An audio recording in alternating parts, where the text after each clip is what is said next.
Salut à tous, très heureux de vous retrouver pour cette toute nouvelle vidéo alors que les Rockets réalisent une très bonne saison, que James Harden sera MVP, il n'y a aucun suspense là-dessus, sans doute même MVP unanime avec toutes les voix possibles pour la première place, et bien commence à fleurir sur le net de plus en plus d'articles qui expliquent que la défense d'Harden a progressé, que le succès des Rockets est lié à la progression de cette défense notamment, et qu'en fait on a critiqué Harden d'une manière beaucoup trop sévère et sa défense elle est plus que correcte. Des articles qui sont sourcés et justifiés à base de stats avancées, alors forcément des affirmations qui sont justifié par des faits et avec des stats avancées, évidemment que ça va me plaire, évidemment que ça va m'intéresser, parce que l'affirmer c'est bien, le prouver c'est mieux.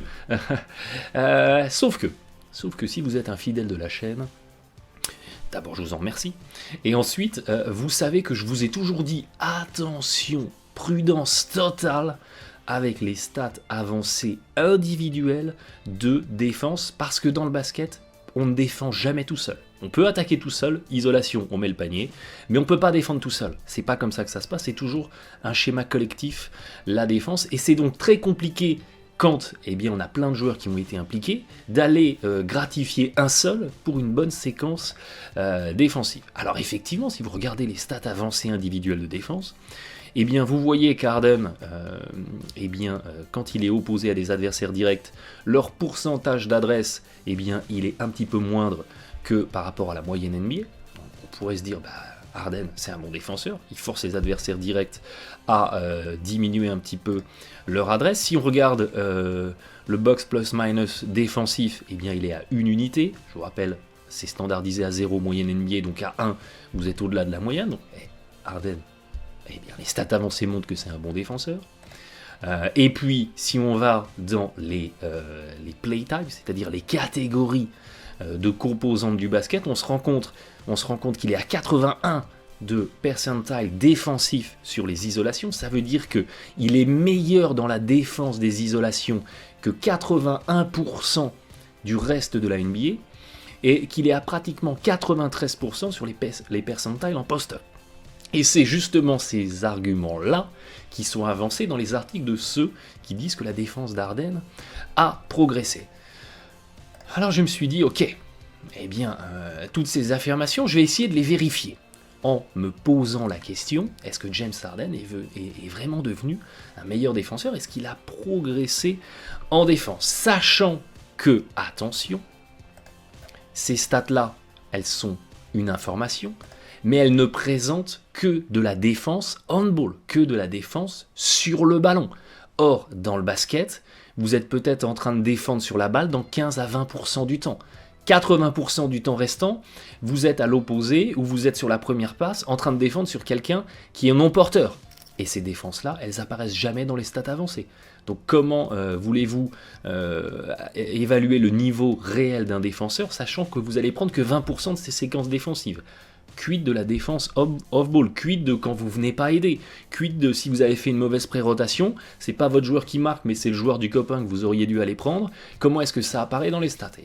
C'est toute la complexité des stats avancées défensives, et c'est pour ça que tous ces articles qui évaluent un petit peu la progression de la défense d'Harden, sont peut-être un petit peu biaisés. Mais si ça se trouve, il y a une part de vérité. Donc je me suis dit, il faut qu'on vérifie ça. Il faut qu'on vérifie ça, mais au préalable. Au préalable, il faut aller s'immerger dans la défense des Rockets pour comprendre comment elle fonctionne, comment elle implique Harden, et en quoi, effectivement, James Harden, dans ce dispositif global, il apporte quelque chose, ou bien c'est toujours le même James Harden, mais dans une vision globale, c'est un petit peu mieux masqué, c'est ce qu'on va voir tout de suite. Première chose très importante à comprendre quand vous regardez la défense des Rockets, c'est que systématiquement, on va changer sur tous les écrans, particulièrement quand on a James Harden qui est impliqué côté fort en défense. C'est exactement ce qui se passe ici. Regardez, petite séquence de hand-off, on a Harden qui immédiatement change. Derrière, Antetokounmpo ouvre pour se présenter au poste. Bonne défense de Harden, oui, qui passe devant, qui conteste la passe d'entrée. Ça, c'est très bien vu. Derrière, les Bucks, ils vont chercher à transférer à l'opposé. chercher une autre solution de passe. C'est ce qui se passe. Le ballon redescend dans l'aile.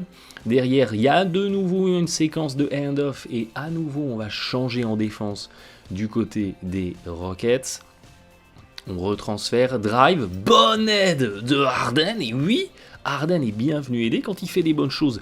Il faut le dire, derrière, Mbah a Moute a très bien compensé en descendant pour couper la passe vers Antetokounmpo, mais il y a une faute sur le drive, mais globalement, bonne défense des Rockets. Même séquence ici, avec un simple pick and roll. Capela qui défendait sur le poseur de l'écran va venir sortir sur le joueur balle en main sur le pick and roll ici, Antetokounmpo. On a une séquence de mismatch que les Bucks essayent d'exploiter, mais ça finit avec un tir à mi-distance bien contesté et bon stop des Rockets. Antetokounmpo toujours côté gauche du terrain. Séquence d'écran en pick and roll sur lui. Derrière la défense des Rockets, elle change. On ne se pose pas de questions. On change sur tous les écrans. On a Antetokounmpo qui va commencer à passer en séquence de post-up. Séquence de jeu dos au panier au poste bas. Et immédiatement, c'est la deuxième règle dans la défense des Rockets. Immédiatement, post-up, eh bien, on va faire une prise à deux. Et à l'opposé, Gordon, il vient flotter entre les deux attaquants pour être en capacité de jaillir sur un close-out. Antetokounmpo a lu la prise à deux, il va pas forcer, il va ressortir, les Bucks vont chercher à retransférer à l'opposé et voyez Gordon, il va immédiatement venir se replacer sur la balle. Ariza derrière qui est venu doubler vient reprendre son joueur et on a une séquence d'attaque des Bucks qui est enrayée et on arrache un nouveau stop défensif. Séquence d'attaque ici dans l'aile avec Antetokounmpo. Voyez qu'à l'opposé, il y a des démarquages, on a changé sur les écrans. Antetokounmpo qui descend en isolation au poste bas et on a immédiatement la prise à deux qui arrive. C'est le dispositif, c'est la tactique des Rockets, on le fait systématiquement. Mismatch, prise à deux au poste bas. Derrière, la séquence d'attaque de Milwaukee, elle cafouille.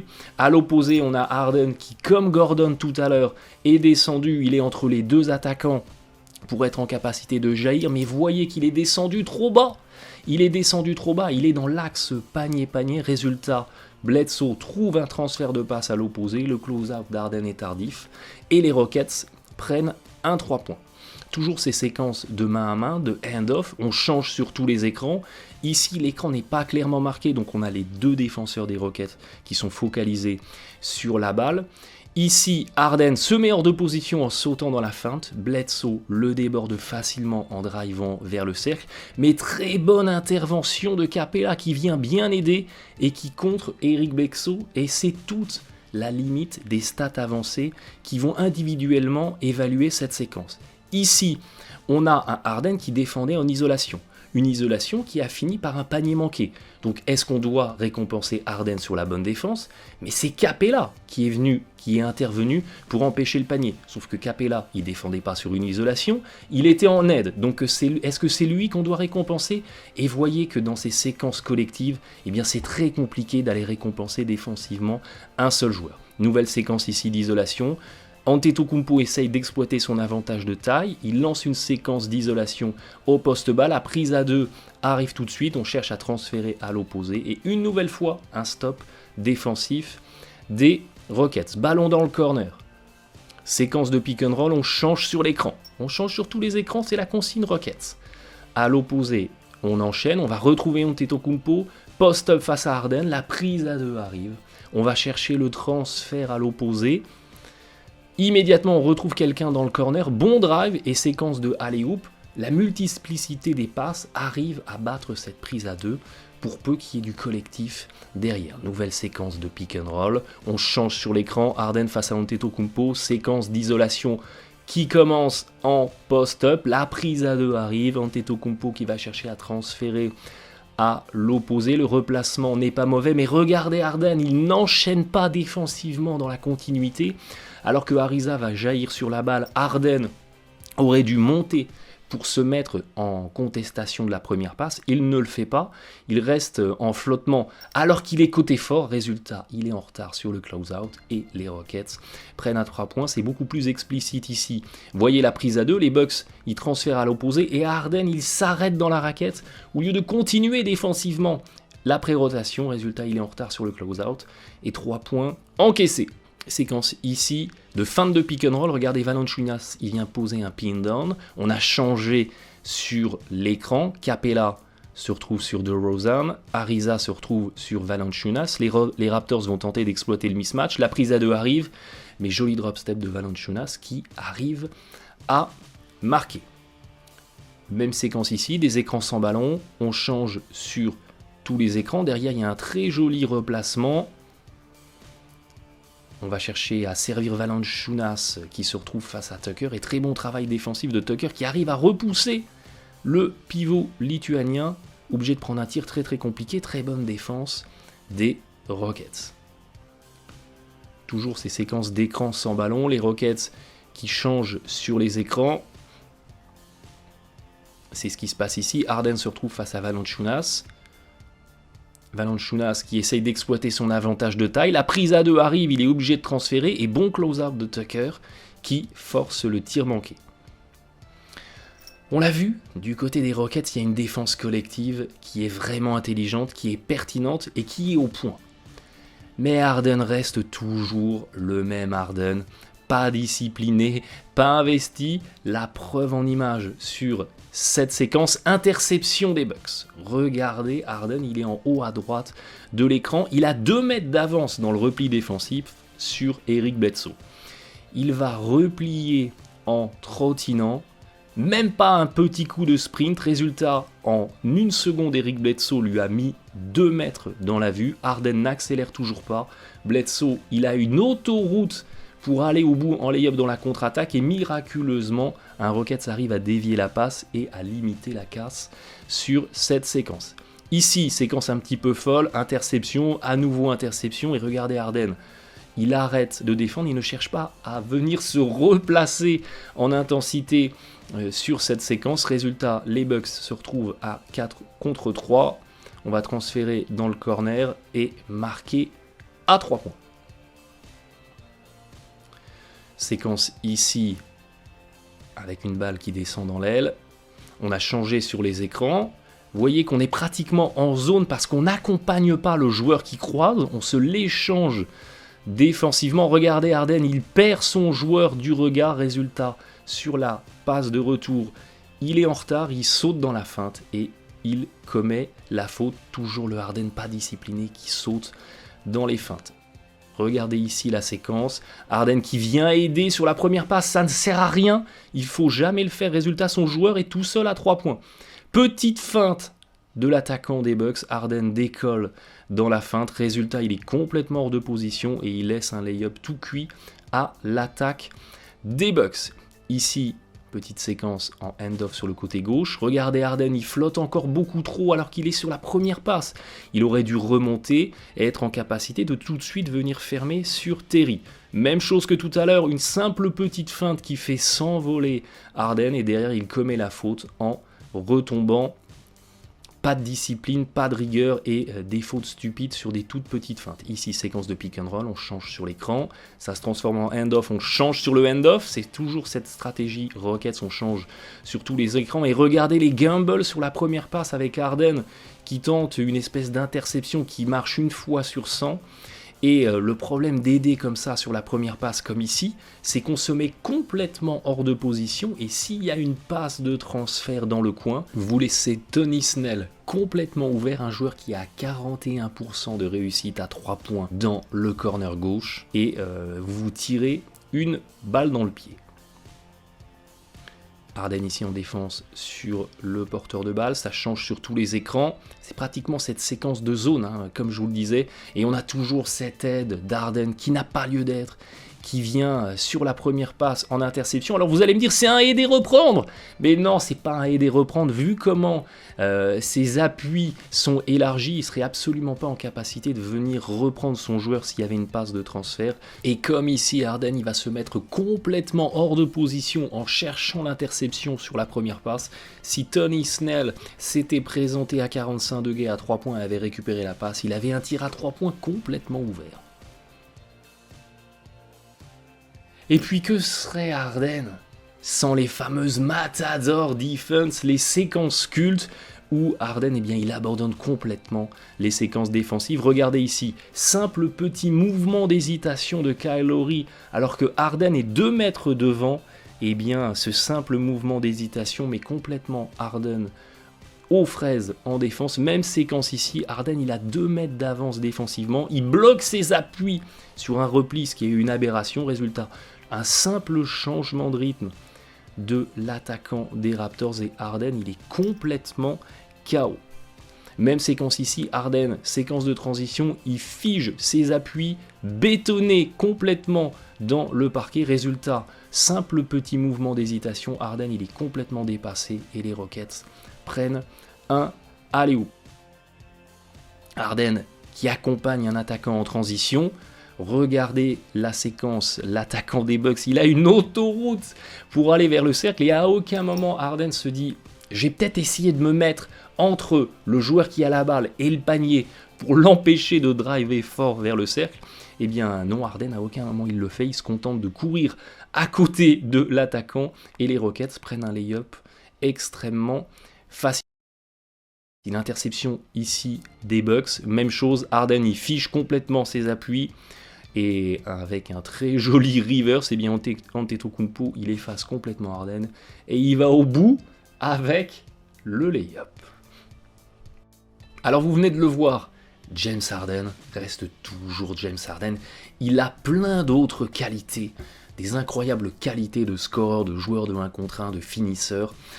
Mais la défense c'est toujours pas son truc, et non, il n'a pas progressé en défense, c'est toujours le même Harden qui est pas discipliné, qui fait pas l'effort, qui effectivement a une intensité à géométrie variable, sauf que c'est beaucoup mieux masqué dans le dispositif défensif des Rockets qui tactiquement ont mis en place quelque chose de très très très intelligent en faisant changer systématiquement sur tous les écrans, notamment dès qu'il y a Harden impliqué, qui font une espèce de zone sur le côté fort, où c'est-à-dire que le joueur défend plus un espace que vraiment un adversaire direct. On n'est pas obligé de suivre son adversaire, de savoir quand est-ce que je dois changer, pas changer, passer devant, passer derrière, surcompenser, pré-rotation, etc.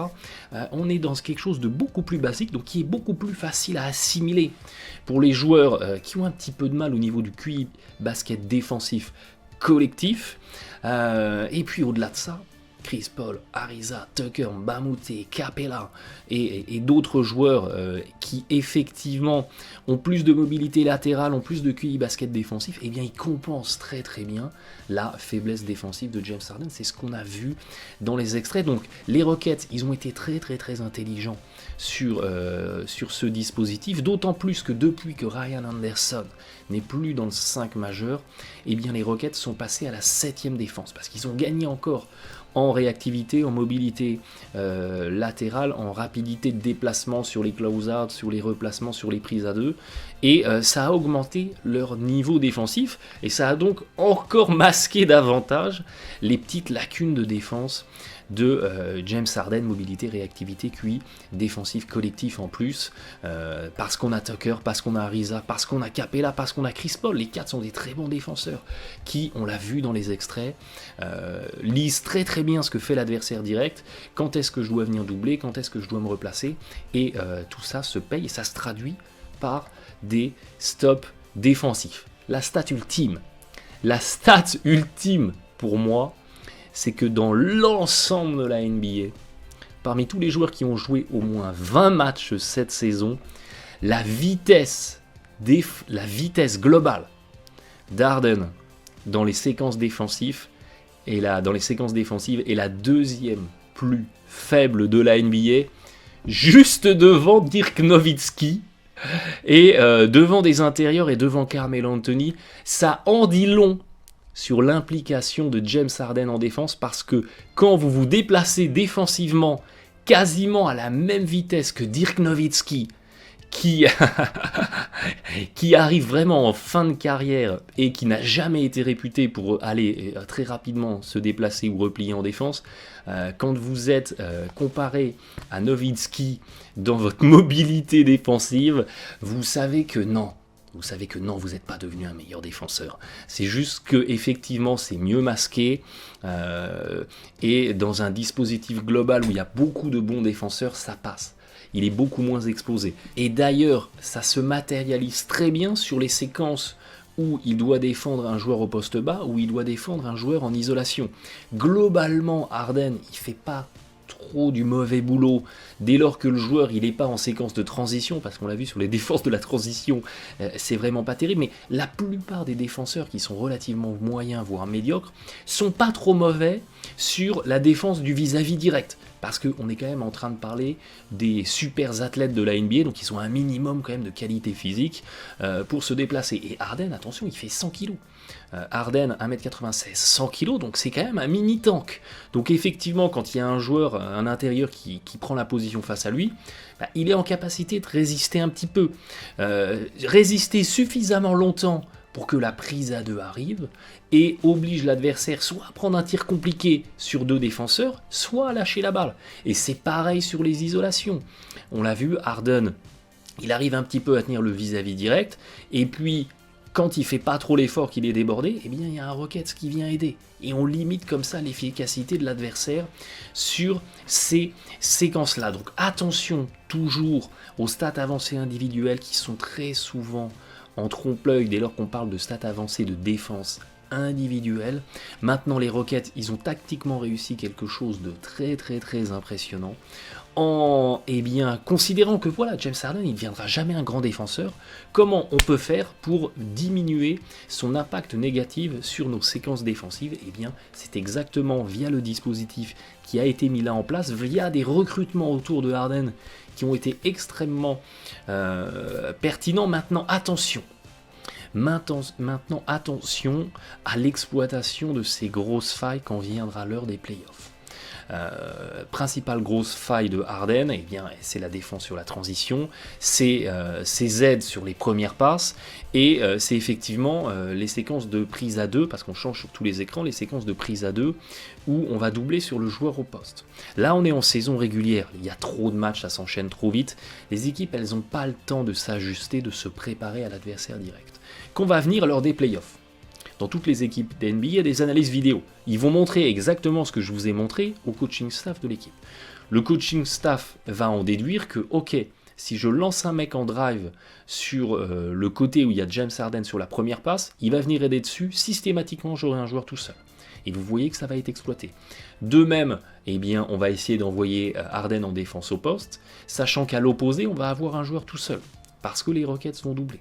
Et tout ça va être exploité. Et du coup, les failles défensives de Harden, qui sont minimisées là dans la saison régulière, elles risquent, c'est la crainte que j'ai, elles risquent d'être un petit peu plus exploitées en play-off, et même beaucoup plus exploitées en play-off, en plus de la défense du pick and roll, la contestation des tirs, le repli défensif, qui est vraiment pas terrible. Évidemment, on suivra ça de très près. Cette équipe des Rockets n'en reste pas moins impressionnante.